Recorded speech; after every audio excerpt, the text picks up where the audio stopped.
27 milyon kubmetr həcmində olan Zabuqçay su anbarından buraxılan bu su Qubadlı və Zəngilan rayonlarında Həkəri çayının sağ və sol sahillərinin suvarılması üçün istifadə olunacaq.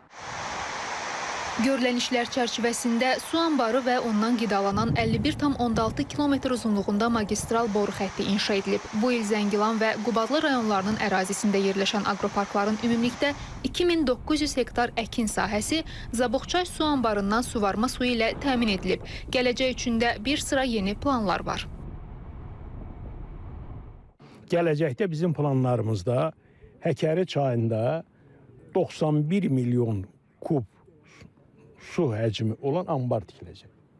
Həmin anbar həm suvarma üçün istifadə olunacaq, həm içməli su üçün istifadə olunacaq.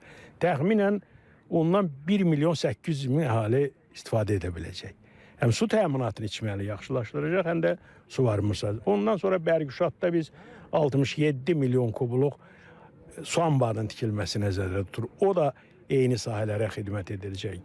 Tərtər sağ sahil kanalının tikintisi nəzərdə tutulur ki, o da suvarmaya öz təsirini göstərəcək. Anbardan qidalanan boru xətti hesabına Zəngilan və Qubadlıda 12.000 hektardan çox əkin sahəsi suvarma suyu ilə təmin ediləcək. Bu layihə regionun aqrar inkişafında mühüm rol oynamaqla yanaşı, əhalinin rifahının yüksəldilməsi və kənd təsərrüfatında məhsuldarlığın artırılması baxımından da əhəmiyyətli töhfə verir.